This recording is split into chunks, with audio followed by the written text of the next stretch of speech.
नमस्कार, जय हिंद दोस्तों। सब तक न्यूज, पटना तक न्यूज और एक नज़र बिहार में आप सभी का स्वागत है। हमारे साथ बात करने के लिए अभी एसके पंकज जी हैं, जो मोतिहारी सिविल कोर्ट के जाने माने अधिवक्ता हैं। और जैसे ही यह कोर्ट से आए हैं तो इनके दरवाजे पर हम लोग बैठकर बात करेंगे उस खास मुद्दा पर जो अभी ट्रेंडिंग मुद्दा है, मनीष कश्यप के ऊपर जो एनएसए जो लगा हुआ है। और कानूनी दाव पेच से हम जानना चाहेंगे पंकज जी से कि आखिर एनएसए क्या होता है, उसका अर्थ क्या होता है और उनमें किस किस प्रकार से बचने के क्या उपाय हैं, आरोप साबित करने के लिए पुलिस प्रशासन को क्या साक्ष्य जुटाने होंगे। सबसे पहले बहुत सारी बात होगी, लेकिन सबसे पहले आपका स्वागत है। आपका भी बहुत बहुत स्वागत है कि आप मेरे घर पे आए हैं। आप तीनों लोगों का बहुत बहुत स्वागत है जो भी हमारे साथ बैठे हुए हैं। जब 3 लोग आते हैं तो 3rd डिग्री की याद आ जाती है, तो ऐसा ना कि आप लोग 3rd डिग्री दे मुझे ना, ऐसी बात नहीं है। आरोपी प्रत्यारोपी तो मैं हूँ नहीं। इसलिए बहुत बहुत आपका स्वागत है और बहुत धन्यवाद कि आप इस मुद्दे को शुरू से उठा रहे हैं और शुरू से ही आप लोग इस पर क्लोजली ऑब्जर्वेशन कर रहे हैं। मुझे डर था कि मनीष कश्यप जैसे ही जाएंगे उनके नाम पर व्यूज बटोरने वाले लोग जो है व्यूज बटोरेंगे। 7-8 दिन के बाद जैसे ही आकांक्षा दुबे का सुसाइडल वगैरह जो है वो होगा कि उसके बाद मामला डाइवर्ट हो जाएगा और फिर मनीष कश्यप पर न्यूज बनाना या ये सारी चीजें बंद हो जाएंगी। लेकिन मैं आप लोगों का शुक्रिया अदा करता हूँ, धन्यवाद देता हूँ, साधुवाद देता हूँ कि आप लोग कम से कम इस मुद्दे को एकदम पकड़े हुए हैं कि भाई जब तक मनीष कश्यप को न्याय नहीं मिल जाता है हम लोग इस न्यूज को चलाते रहेंगे और दिखाते रहेंगे। इस बात के लिए आप लोगों को विशेष साधुवाद है मेरे तरफ से। बात है वकील साहब कि यह प्रकरण जो है वो अभी अधूरा है, ट्रायल में चल रहा है। बहुत सारे इसमें तर्क वितर्क आ रहे हैं, बहुत सारा मोड़ आ रहा है और जब तक यह किसी अंतिम पड़ाव तक नहीं पहुंचता है तब तक एक हम ही लोग नहीं, प्रत्येक वहाँ उनका जो शुभचिंतक होगा, प्रत्येक उनका जो विरोध करने वाला जो लोग होगा वो भी प्रतीक्षा कर रहा होगा कि आखिर यह प्रकरण का अंतिम पड़ाव क्या होता है। लेकिन आज हम बात करेंगे एनएसए, नेशनल सिक्योरिटी एक्ट जो लगा हुआ है, यह किस हद तक जायज है और इसके बारे में आप पूर्ण रूप से बताइए। देखिए, एनएसए नेशनल सिक्योरिटी एक्ट, राष्ट्रीय सुरक्षा कानून जिसको कहा जाता है, रासू का हिंदी में इसका एब्रिविएशन होता है और इंग्लिश में इसका एब्रिविएशन होता है नेशनल सिक्योरिटी एक्ट। तो इस कानून के तहत जो है सरकार को शक्ति देता है यह कानून कि सरकार किसी को अरेस्ट कर सकता है और उस पर ट्रायल नहीं चलेगा या उसको जो है वो प्राइवेट वकील नहीं मिलेंगे।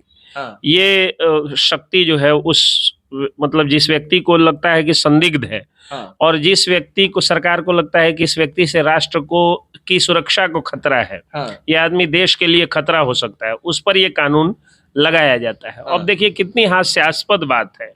मैं आप लोगों से, तीनों लोगों से रिक्वेस्ट करूंगा कि मैं जो बात बता रहा हूँ उसको थोड़ा सा आप लोग लेयर में लगा दीजिएगा कहीं।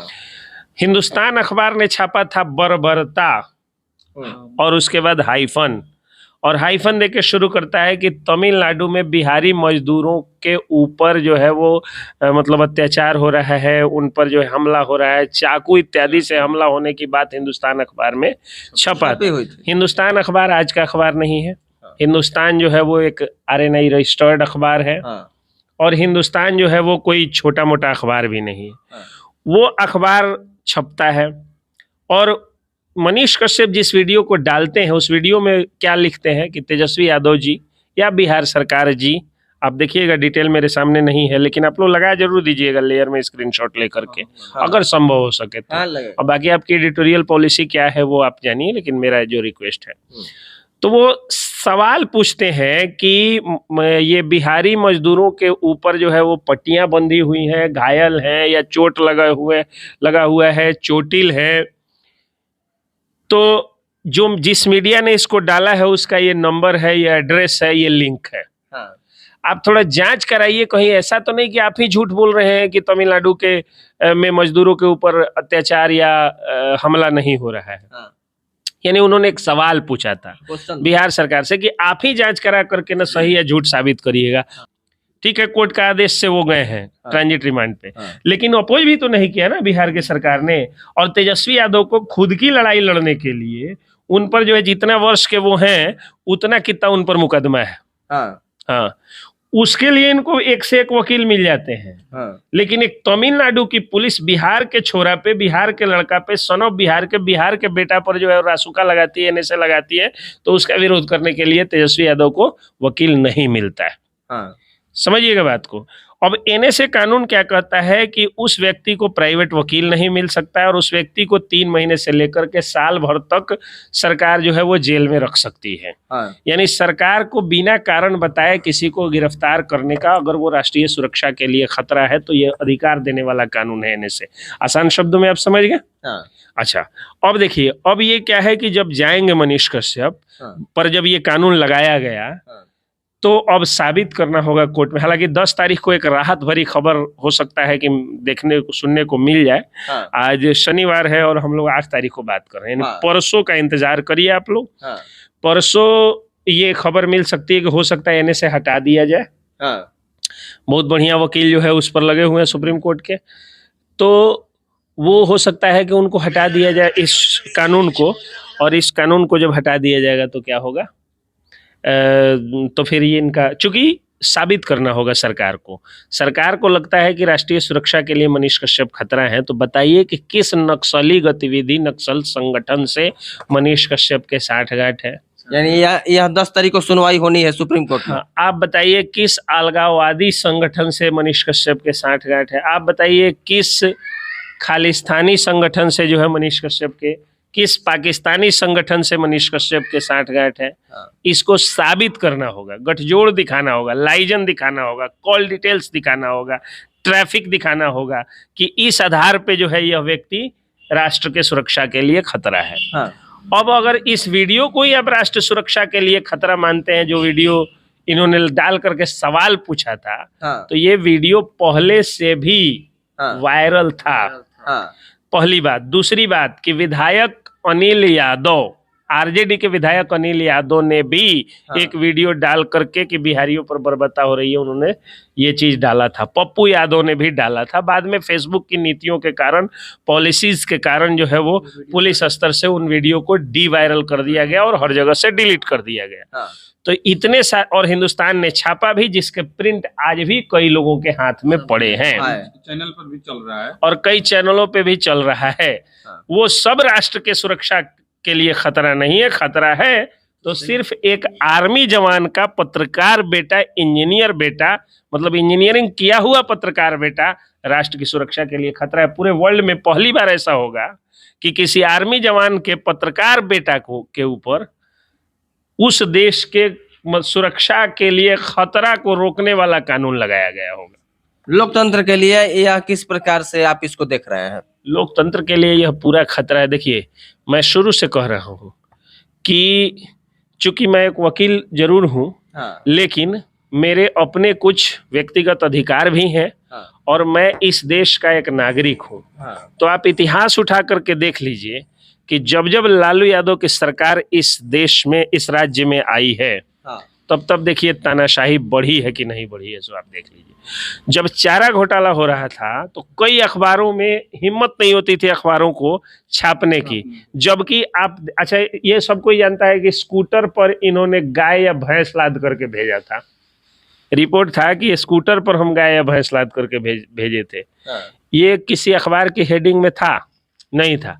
एक प्रभात खबर नया नया उस समय अखबार था, उस समय बड़ी ईमानदारी से काम करता था, हाँ, उसने छाप दिया। कोई भी अखबार नया आता है तो बहुत ईमानदारी से काम करता है, हाँ, तो उसने छाप दिया। हाँ, तो छाप दिया तो उसके अखबार की प्रतियों को फूंक दिया गया, बंडल के बंडल खरीद के फूंक दिया गया। हाँ, और कौन भूला है कि वेद प्रकाश जो यूट्यूबर है उनको किस तरह से खदेड़े थे 2 मिनट का टाइम लेकर के तेज प्रताप यादव। हाँ, कौन भूल सकता है कि मोतिहारी के प्रकाश सिंह से ने जो है वो तेज प्रताप पर रंगदारी का केस किया था। कौन भूल सकता है कि जब अर्नब गोस्वामी के चैनल के एक पत्रकार ने, कोई जो है लालू यादव ने बोला था कि दे देंगे एक मुक्का भाग जाओगे, ढिमला के गिर जाओगे। तो लालू यादव दिल के साफ आदमी है, उनके मुंह से कहा गया तेजस्वी यादव तो बड़ी तेज आदमी है। हाँ, तेजस्वी कितने हैं लेकिन तेज तो बहुत ज्यादा है। हाँ, तो वो जो है कलम से रगड़ दिए, हाँ, फोन पर रगड़ दिए। हाँ, डीएम को स्पीकर ऑन करके हड़काने वाले तेजस्वी जी, हो सकता है हड़का दिए होंगे शासन प्रशासन को। हाँ, मैं डीएम को हड़काने की बात मैं थोड़े बोल रहा हूँ। आप यूट्यूब में जाके सर्च करिए ना वो कि वीडियो वायरल है। स्पीकर ऑन का देखिए ना, जिस मामले में उन्होंने हड़काया था तेजस्वी यादव ने, उस मामले में डीएम से वो जो है वो कह रहे हैं कि हम तेजस्वी यादव बोल रहे हैं, जी जी सर सर कहवा करके ताली बजवा रहे हैं। आज जो लोग ताली बजवा रहे हैं उन्हीं में से अल्पसंख्यक समुदाय का एक लड़का। हाँ, देखिए आंखें खोलने वाली बात, कुछ लोग कह रहे हैं कि मनीष कश्यप हिंदू मुसलमान करता था। हाँ, अरे तो वो हिंदू मुसलमान तो करता था ना, ये तो या तो हिंदू का समर्थन करते होंगे मनीष कश्यप, या मुसलमान का करते होंगे, हाँ, या दोनों का करते होंगे। जिस सड़क में भ्रष्टाचार दिखाते होंगे वहां से हिंदू भी चलते होंगे और मुसलमान भी चलते होंगे। हाँ, तेजस्वी यादव तो मुसलमानों के हितैषी बनते हैं, उनके पिताजी भी मुसलमानों के हितैषी बनते थे और ये भी मुसलमानों के हितैषी बनते। हाँ, एक मुसलमान लड़का को जब पीटा जा रहा था और वो तिरंगा लेकर के प्रदर्शन कर रहा था, हाथ में पत्थर लेकर प्रदर्शन करता तो पुलिस पीटती, तो समझ में आता कि आत्मरक्षा में। हाँ, तो एसडीएम इनका जो है वो पिटाई करता है, हाँ, तिरंगा पर लाठी बरसाया जाता है बिहार में इनकी सरकार में। किस कारण से? वही कारण से जिसके कारण अब डीएम को हड़काए थे जब नेता प्रतिपक्ष थे तब। हाँ, और तब जो है वो, और वही आप ही जब राजा बन जाते हैं, यानी जब डिप्टी सीएम बन जाते हैं, आपके हाथ में शिक्षा विभाग होता है, उसी बहाली के लिए प्रदर्शन कर रहे हैं लड़के के ऊपर पीटा जाता है, तिरंगा के ऊपर और अल्पसंख्यक के ऊपर लाठी बरसाई जाती है। हाँ, वो लड़का लहूलुहान होकर के हॉस्पिटल में पहुंच जाता है, बीमार होता है, बेड रिडन होता है, हॉस्पिटल के बेड पर उसको जो है बहुत दिनों तक झेलना पड़ता है, और तब भी उनका अफसर एकदम बाइज्जत नौकरी कर रहा है। समझिएगा, बाइज्जत नौकरी कर रहा है। तो डीएम को हड़काने वाले तेजस्वी यादव इन बेरोजगार युवकों के ऊपर लाठी बरसाई गई थी, तो अब डीएम को लाठी नहीं बरसाई गई थी उस समय, केवल जो है वो लोग धरना प्रदर्शन। आज जब धरना प्रदर्शन जबरदस्ती इनको पीट करके भगाया जाता, लहूलुहान किया गया, तो आपने क्या कार्रवाई किया? हाँ, आप ठेंगा कार्रवाई किए। आप बताइए ना, अभी भी आपके एसडीएम साहब वो जो है नौकरी कर रहे हैं, आपके वो तानाशाही एसडीएम आज भी बाइज्जत नौकरी कर रहे हैं। और जेल में कौन जाता है? मनीष कश्यप जाता है। हाँ, दंगाई जो है, दंगाइयों का नंगा नृत्य चल रहा है। हाँ, बहुत लोग बोल नहीं रहे हैं। आज देखिए ना, एक मनीष कश्यप जेल चला गया। मनीष कश्यप के गांव में मनरेगा के मजदूरों को पैसा नहीं दे रहे हैं वहां के दलाल और वहां के जो कुछ सरकारी और गैर सरकारी अफसर होते हैं मनरेगा में लगे हुए, हाँ, पैसा सब घोटाला कर जा रहे हैं, खा जा रहे हैं। मामला सामने आया, हम लोगों ने न्यूज चलाया, मैं अखबार में भी हूँ, आप लोग जानते हैं। हाँ, हम लोगों ने न्यूज चलाया, न्यूज पर और जो है वो न्यूज को छापा, आरएनआई रजिस्टर्ड अखबार में हम लोगों ने छाप दिया। हाँ, मनीष कश्यप होते तो मजाल था किसी को जो है भ्रष्टाचार करने का, धजिया उड़ा देता वो आदमी जो है ऑफिस में उनके घुस करके। उसके अलावा बिहार शरीफ में, गया में, औरंगाबाद में, इन जिलों में जाकर के देखिए कि किस तरह से दंगाइयों का नंगा नृत्य चला है। किसी पत्रकार को हिम्मत हो रही है जाए ग्राउंड रिपोर्टिंग कर देने की? चूंकि पत्रकार रियलिटी दिखा देगा तो आप उस पर एफआईआर कर दीजिएगा। यहाँ पर जो है लोगों ने एक शांतिपूर्ण प्रदर्शन कर दिया तो उन पर एफआईआर हो गया, बेल हम लोग कराए। हाँ, तो हम लोगों के जितना हाथ में है, हाँ, बेल हुआ, हमारे सीनियर फीसें नहीं लिए, हाँ, फ्री में बेल जो है वो लड़े। हाँ, ठीक है, तो हम लोगों के जितना, कल भी जो है वो एक आ रहे हैं, रक्सौल साइड के एक पत्रकार है, समथिंग मिश्रा नाम है उनका, उन पर भी केस है। उन्होंने हमको भेजा है एफआईआर की कॉपी, पूछे कि भैया खर्चा कितना लगेगा? हमें 1 रुपया नहीं लगेगा। पूछे क्यों? हमें आप अपने लिए थोड़े एफआईआर झेल रहे हैं, मनीष कश्यप के लिए एफआईआर झेल रहे हैं, और वो भी मनीष कश्यप के, आप बिहार के लिए एफआईआर झेल रहे हैं। और एक बात जान लीजिए बिहार की जनता, मनीष कश्यप को इस बार अगर आप लोग नहीं बचाए ना, तो आगे से कोई भी व्यक्ति पत्रकारिता ईमानदारी से नहीं करेगा। फिर गोदी मीडिया हो या लुटियंस मीडिया या पोटा और पोटी पोछने वाले ये बड़े बड़े 4 अखबार हों, जब इसके पत्रकार जाके थाना में दलाली करेंगे, ब्लॉक में दलाली करेंगे, और जब इसके परिवार मोदी का गुणगान करेंगे, राहुल गांधी की चमचागिरी करेंगे और तेजस्वी यादव का जो है पैर पखारेंगे, फिर आप मत कहिएगा कि पत्रकार बिक गए हैं। चूंकि बिके हुए आप हैं, क्योंकि आप उन पत्रकारों को बचा नहीं रहे हैं। और बचाने का मतलब ये नहीं है कि आप सड़क पे उतर करके तोड़फोड़ कर दीजिए, आगजनी कर दीजिए, उग्र कर दीजिए, गाली गलौज कर दीजिए, ये बिल्कुल नहीं। बचाने का मतलब है कि जब तक मनीष कश्यप बाहर नहीं निकलते हैं, नैतिक समर्थन दीजिए। आप लोग उनकी माताजी जहां भी दिखे, भगत सिंह, आप याद करिएगा, एक किंवदंती आती है कि जब भगत सिंह जेल जाने वाले थे, भगत सिंह या चंद्रशेखर आजाद, किंवदंती है ये, जब वो जेल जाने वाले थे तो लोगों ने कहा कि ये बताइए कि आपकी माँ का ख्याल कौन रखेगा? तो उन्होंने कहा कि जो देश इतना गरीब है कि एक क्रांतिकारी की माँ का ख्याल नहीं रख सकता है, 2 रोटी नहीं दे सकता है, उस देश में मैं जी कर क्या करूँगा। हाँ, मैं जा रहा हूँ ब्रिटिश सरकार से लड़के मर ही जाना है, इसलिए बेहतर है। तो लोगों ने उनकी माता को इज्जत दिया था। हाँ, आज जरूरी है कि मनीष कश्यप के समर्थन में जगह जगह पोस्टर लगने चाहिए विथ परमिशन। आप नगर पालिका से परमिशन लीजिए और मनीष कश्यप का समर्थन में जो है वो आप पोस्टर लगाइए।